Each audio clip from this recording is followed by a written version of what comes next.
Hey, good people, and welcome to our Holy Week series. Today is day 3 of Holy Week.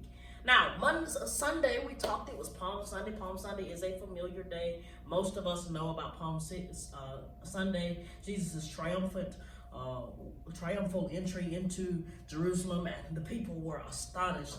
Yesterday, we talked about Holy Monday, and we talked about Jesus going in there and experiencing the money changers in the temple and how outraged he was. Now, Holy Tuesday was busy. A lot happened on Holy Tuesday. Now, Holy Tuesday has a couple of names. Some people call it Holy Tuesday. Other people call it Fig Tuesday. Others call it Great and Holy Tuesday. Whatever you call it, there's a lot that happened in history today. We call it Fig Tuesday because Jesus was walking through Jerusalem with his disciples, and he was famished, he was hungry. And in his hunger, he decided, I saw a fruit tree. He saw a fig tree, a tree that should have figs. Figs are fruit. And he saw that there should be a fig or a nut hanging on the tree. And he goes to the tree, and the tree was bearing forth no fig, and he curses it. He curses the tree. And when we look at that, we're like, okay, well, Jesus, why are you so upset? What is it? It wasn't bearing fruit, but now it's cursed, so now it can never bear fruit. And one of the things that I want you to see, and I kind of pushed us here yesterday, but I want us to be pushed here again, that the fig's job was to bring forth fruit. Its purpose in the earth was to bear fruit. After its time had come, its job was to bear fruit. And so for the nourishment of the bodies of the people or the animals that would pass it, it's almost like if the wind didn't whip. It's almost as if the rain didn't flow. It's almost as if the water wasn't nourishment. It's as if we ate bread and we were not nourished. It's as if we put gas in the car and the car didn't run. It's as if we loved and it was not reciprocated. The job of the tree was to bring forth fruit. And at its core, it failed to bring forth its fruit. It just sat there. It was taking up space. It was wasted space. And so he curses the tree, and it seems as if it was extreme. But dare I submit to you that many of us are like the fig tree. We're taking up space. We're living through life. We're walking. We're not doing anything. We're not accomplishing anything. Day in, day out, day in, day out, day in, day out. We have constantly said that we're going to do, but we never do. And at this point, we're only surviving, not thriving, not even bringing forth fruit. Not even doing the very bare minimum of what God told us to do. We've not tapped into purpose. We've not gone and pursued the things. We've not moved forward the cause of Christ. We've not moved forward our purpose in life. We're just existing.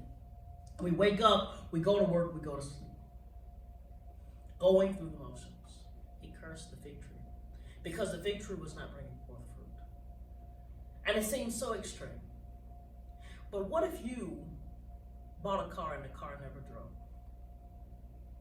What if you ordered a sandwich but you couldn't eat the sandwich and it was never delivered to your table?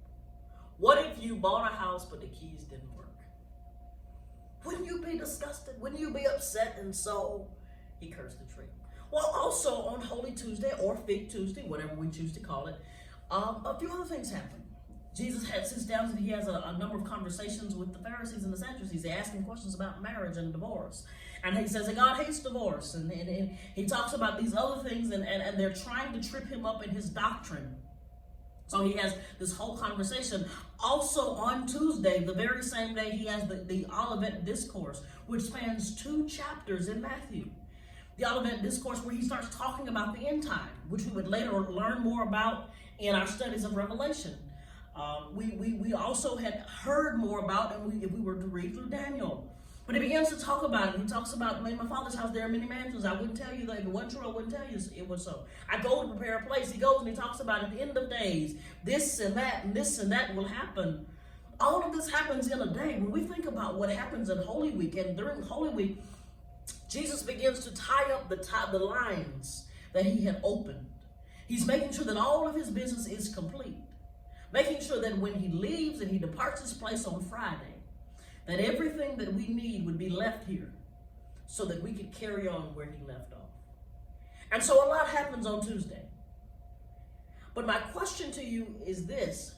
In your a lot happened today, as most of us have. We're like, oh, I had a long day. In your a lot happened today, what can you say you did for the kingdom? What can you say you did for your purpose?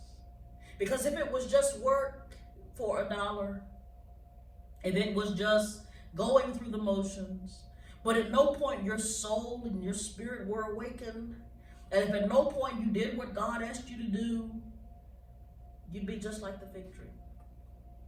I'll see you good people tomorrow for Spy Wednesday.